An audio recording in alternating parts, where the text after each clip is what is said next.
All right. Let's have a look. I don't know how to do screen shares. I have to sort that out. But I've got this. That's really frustrating. No. Mm. Mm.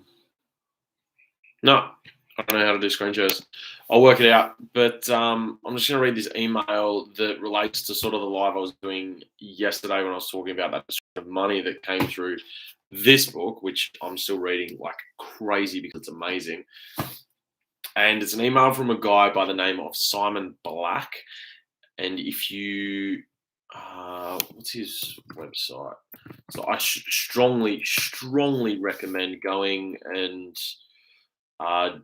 joining his free email list. It's just Simon Black, what's he do? Sovereign Man. So go and have a look for Sovereign Man. I don't know how you spell it. I've got a company that's called the Sovereign Capital Trust, and I don't even know how to spell sovereign. Simon Black, Sovereign. There you go. Let me grab a link. Sovereignman.com. Sovereign, SOVEREIGN, man. So let me grab that. Put that in the chat. Strongly recommend going and checking that out. Join the list that he's got because the information he gives is insane and incredible. Let me go through this. Right. September 9, 2021. So it was sent today, but he's in Puerto Rico. So when Gideon Gono became the governor of the Reserve Bank of Zimbabwe in late 2003, his country was already suffering from terrible hyperinflation. Throughout the 1990s, so it'll explain this as we go. So inflation is like, depending on your definition, there are different ones, but inflation is the increase of money. So when governments are printing money and they put more into supply. So you can think of this when governments say that you're getting stimulus packages or they're taking out extra loans, they're working at a deficit. What they're doing is they're borrowing all this excess money and they're adding so much extra money into the system and creating extra that wasn't there before. So if there was only $100 in the system, then the government decides, oh wait, we want to buy some more stuff. So we're just going to create another $100 out of thin air over here and put it in. Now there's $200 in the system. But what you could get with $100 in the system before, you now need $200 to get, which means that $100 has halved in its value. Okay? Just because there's extra money in the system doesn't mean that it's actually creating extra wealth or anything real, right? They're just numbers that don't really have a lot of meaning. And this is happening enormously at the moment. Throughout the 1990s, inflation in Zimbabwe averaged well over 20%. And just a few years later, inflation had reached 200%. That's when Zimbabwe's government hired Gideon Gono to fix the inflation problem. Gono had a reputation as a sharp, competent banker. He had previously been the managing director of Zimbabwe's largest bank, Bank of Credit and Commerce. So the government thought that Gono had the skills to turn Zimbabwe's economy around. Despite his keen understanding of money and finance, however, Gono's policies plunged Zimbabwe further into hyperinflation. This is insane. Inflation was running at 600% per year when Gono took over the central bank. And at first, inflation fell to only 133%. But by 2000, so this would mean if it's at 600% per year, at the start of the year, a loaf of bread costs you $10. At the end of the year, the loaf of bread costs you 60. Okay? But by 2007, 4 years into his term, inflation in Zimbabwe reached more than 60,000%. Oh my God. And by the end of 2000, this is so stupid. And by the end of 2008, nearly 80 billion %. Such figures are incomprehensible, which 600% I can comprehend. 80 billion, what do you do? I've been to Zimbabwe several times and have heard a number of first-hand accounts from residents who lived through this period. There were food shortages, fuel shortages, electricity shortages, and more. Unemployment skyrocketed, crime rates soared. It was a complete and total despair. What could have possibly caused such chaos? Here's the kicker. Simple. Gono printed absurd quantities of money. And that tidal wave of money, or currency it should be called, it's not technically money, it's currency. That tidal wave of money or currency flooding into Zimbabwe's economy caused prices to spiral out of control. By 2006, they had to issue a new currency, essentially chopping off a few zeros of the old currency. Then they started printing million, billion, trillion-dollar banknotes, with which you could barely buy a loaf of bread. In his later memoirs, Gono acknowledged the inflationary risks of his actions. He knew that prices would rise, but as he explains, the situation was so bad that the only sensible course of action was to keep printing more money. What's happening now? Gono's book, Extraordinary Measures for Extraordinary Challenges, reads something like Julius Caesar's Commentaries on the Gallic War, or Andrew Cuomo's ridiculous book on leadership during COVID. Andrew Cuomo, if you don't know, was the governor of New York and wrote a book about how well he'd handled the virus situation. Got a $5 million contract to write that book.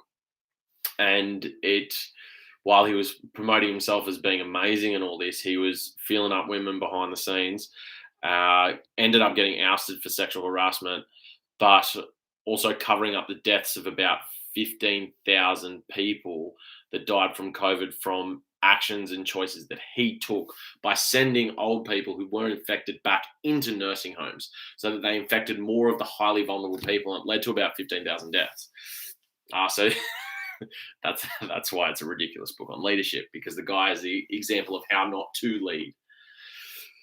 They're fairly pompous and self-aggrandizing. Gono even defends his actions, saying, "To ensure that my people survive, I had to print money. I found myself doing extraordinary things that aren't in textbooks." He's a true hero. It's ironic, however, that Gono is considered almost a joke amongst central bankers for failing to control hyperinflation, and he's soundly criticized for having printed so much money. Yet in an interview with Newsweek, it was Gono waging his fingers at Western central bankers, saying the whole world is now practicing what they have been saying I should not. In other words, most central banks in the world have resorted to printing unimaginable quantities of money, just like Gono did. What's interesting is that Gono made these comments back in 2009, during the first global financial crisis. Central banks responded to the big crash back then by printing money and expanding their balance sheets. The Federal Reserve, for example, created so much money after the financial crisis that it, through its own balance sheet, increased from $850 billion in 2008 to more than $4 trillion by early 2020. Don't worry, this gets a lot worse. And then COVID happened. In the last 18 months or so, the Fed has printed so much money that its balance sheet now stands at more than $8.3 trillion. That's nearly 10 times the size from 2008, before the last financial crisis. By comparison, the US economy has grown 23% in real. So the actual growth of the economy, meaning what it's actually produced, the services and the products that are coming from it, the actual productiveness of it, has been 23% in real, inflation adjusted, real terms since 2008. So this is so bonkers. Australia's doing a very similar thing, so please don't think that we're out of the woods. I think what we're actually doing at the moment is worse, statistically speaking, when you look at percentages, than what America's done, which is just mind-blowing. That's why house prices is a big reason why house prices are going up the way that they are, so ridiculously and so stupidly and completely unsustainably, with no fundamentals backing them at all, because they're just creating crap out of thin air. In the last 18 months or so, the Fed has printed so much money that's $8.3 trillion. It's nearly 10 times. By comparison, the US economy has grown 23% in real inflation-adjusted terms. So the last 13 years has seen 23% real economic growth and 946% growth in money supply. Last year in particular, M2 money supply grew at a higher rate than any other year in US history aside from 1944. And in completely unrelated news, US inflation over the past several months is near its highest level in more than 30 years. No wonder Gideon Gono feels vindicated. Inflation has hit nearly all sectors of the economy: food prices, fuel prices, Medicare, insurance, tuition. It's the same with asset prices too. Stocks, so the stock market's going crazy, but again, none of it's real. Bonds, crypto, gone insanely bonkers. Real estate, similarly, are all near record highs, and this phenomenon is largely global. Stocks in the US, Australia, Germany, India, France, South Korea, and more are all near record highs. Property prices are at record highs in the UK, Germany, France, the Netherlands, and more. Real estate price hikes can be especially irritating if you're looking to buy a house right now, whether as a primary residence or for your plan B. Plan B is a backup for when the world basically kills itself, which they're seeming to do their best at trying to achieve. Nobody wants to feel like they're overpaying. Fortunately, there are some exceptions, yada, yada, yada. But I just thought it was very interesting that I got that email directly after reading this excerpt out of this book about money and the idea of the looters stealing it from those who are productive. And one of the ways that they steal it is through inflation. This is the tax that gets put on absolutely everyone. The average worker, the politicians, whoever, inflation. But what happens, because everyone's got to buy stuff. So when they chuck more money in the supply, they're diluting what's already there. It's like, if this is the only rock in the world, and let's say this rock's worshipped like a god, right? And everyone thinks this rock's amazing and it's all really cool and sweet. And then you've got these people over here that discover, oh, we can just maybe they've got a bunch of 3D printers. Like, we can just 3D print a bunch more of those, and then, it's all good. Then everyone gets their rocks and it's going to be amazing for everyone. What happens is the value of this, once there's 1,000 more like it, goes through the floor because there's all these other ones. So it's diluted. And that's essentially what they're doing with money. You've got, when was mine? All right. So I've got a bunch here because I think having cash is good. But you've got money like this, and this 10 years ago could have done a hell of a lot more than what it's going to do now. In fact, for me to do with this what it could have done 10 years ago, I'm probably going to need like 3 or 4 of these now. That's inflation. All right. If this money, if I had have had this money 10 years ago and then just left it there, what happens is this has become less. It's not worth as much anymore because they've gone and just printed it. It's like going to a copier. You've got one sheet of paper, make 100. Boom. That's literally what they're doing with this. And that's why prices are going up. Not because things are becoming more valuable, because this is becoming less valuable. And it's robbery. It's 100% robbery because they're the people that control the printers. So there's a lot of reasons as to why they're doing it. But it's stealing from the average worker. It's stealing from the people that are productive, and it's giving to these looters that don't know how to be productive, but rely on the good nature and virtues of those who are productive and try and manipulate them so that they can go on living their decrepit lives, because they are absolute pieces of. They are the worst scum in the earth.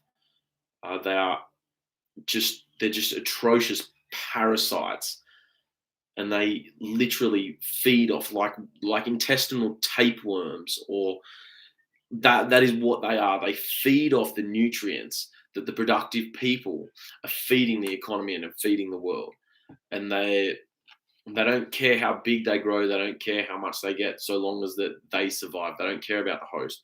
They don't care about the thing that's keeping them alive. They are the definition of a virus. Um, it is exactly what they are. But just it was very interesting to read this thing about inflation, and you look at the approach by governments and all this stuff where, so in New South Wales now, they're doing like these business grants and the JobKeeper and the JobSaver. This is an example of them destroying money, destroying the value of it, and stealing. So they look like they're actually giving stuff out because they're the good guy, right? It's it's a very clever play. But if you see what's going on, it is so deceptive and it's so manipulative, and it is pure evil, pure evil. So when they're giving you this money and they're doing these handouts while simultaneously destroying your business or destroying your jobs or taking away your freedoms or locking you in a cage and turning your country into a prison or your house into its prison, it's not a good thing. they're none of that's positive. They're not doing it for positive. They're doing it because the only thing that drives them is power and the gain to get more power. And what they're doing is destroying people in the process because they don't give a shit what happens to anyone else so long as they're getting more power. And that's what they're doing. And that's why lockdowns aren't going to end until people stand up and actually do something. That's why people aren't going to get their businesses back. And I mean, either it's standing up and doing something, or you read some of the things in this book, it's doing nothing. And it's just choosing to remove yourself from that system because they rely on the people that produce. If you just refuse to produce and you're wired that way to produce things and gear things, they've got nothing to do and the world crumbles. And yeah, there's going to be a lot of pain, but it actually will help fix the system. And then just the next time around, you just got to make sure that these parasites don't ever get in charge of anything. Because they're always going to exist. There's always going to be leeches. There's always going to be weeds. There's always going to be germs and crap that's feeding off the good stuff. But if you let them take hold and you let them control, then what we get is the sort of world that we're living in now, and it's not good. It's not good at all. So just something to be aware of: how to get around it, how to grow your wealth. You've got to look at things that maintain their value and have maintained their value over time. Alternative investments. If you're getting money from the government now and you're just spending it on crap that doesn't make you more, or you're not investing it, then you're going to go backwards and you're going to get slammed really bad. Because every time there's a big crash like this, the people that get hurt are the average people. So if you're not learning about finances, if you're not learning about how to invest, if you're not reading, they don't get to take this away from you. They can never take your intellect or your mind or your intelligence away. So even if they take all the physical stuff, whatever it is, they can take it away, but you can still go and produce, you can still think, you can still be independent. You can create all that again, and you do it a lot faster the second time around. So I've got no concerns over that happening because they're never going to be able to get here. Unless they kill me, and I mean, if they do, the stuff doesn't matter anyways. Like, who cares? So, I think educating yourself is incredibly important. Simon Black's a great person to start when you're looking at this sort of freedom stuff. But you need to be looking at 20 to 30 different people and spending some serious time, investing some serious time learning about this stuff. Because when shit hits the fan, which it should have ages ago. 2008 should have been way worse than what it is. They're just tapering over these water leaks and it's just not stopping. When it really comes crashing down and they've got nowhere to go, like I said, most of the people that are going to get hurt are going to be the middle class. And I'm not too worried about preaching this anymore because most people just call you a doomsdayer or say that you're fear-mongering or attack you, and they really know nothing. And there's a really good quote. It was like, why would you let the opinion of someone whose life you don't admire or don't respect affect how you feel? Like, so someone's attacking you, because the only people that attack you are doing worse than you. No one that's ever doing better than you will attack you or have a go. So why would you? When I get those comments from people now, and I'm like, I do not give a shit. Like, I do not care what you're saying, because I don't want anything that your life is. So I just don't really care. But look, it's still going to be really sad because it's going to affect a lot of people. And I just think learning about it and having some sort of knowledge is really important. Reading things from the past that show these patterns and can predict exactly what's happening now is a bit of an eye-opener to be like, oh, okay, cool. Maybe this has happened before. And if it's happened before, maybe you can learn something to prepare for what's going to happen now. So, look, I don't know if what I'm doing is correct. I feel pretty comfortable, though. And I think in the end of the day, you got to come back to how it's making you feel and the sort of life you want to live. And yeah, this is a really good book. This one, for understanding sort of the dynamic that's going on. George Orwell's 1984, very, very good. Animal Farm by George Orwell as well, really good one to look at. But starting to learn about investing, crazy, crazy important. Crazy important. If you've never read anything about investing, the book that I'd guide you to would be The Richest Man in Babylon, or hopefully Rich Dad Poor Dad, because it just starts you thinking a little bit different. The idea is when you take this and you buy stuff, you need to be buying things that pay you. If you keep buying shit that doesn't pay you, you're going to go backwards. You need to buy things that pay you. That's an asset. If you go out and buy crap like heels or handbags or far out, I don't know, takeaway food or I don't know, because I don't buy it. TV, Netflix, these things, they don't make you money. But if you buy the companies that pay dividends, that's smarter. That's investing. You want to be picking a good company with growth potential, because so many are so overvalued at the moment. But that's all part of the learning. Rich Dad Poor Dad, Richest Man in Babylon, two really good ones to start with, just to get the thought process. And I'd put some urgency on it right now, because yeah, there ain't long. Things are getting pretty bad on a lot of fronts. So if you want to have some skills to do something, make a move. I'll leave it there. Take it easy. See you on the next one. Bye.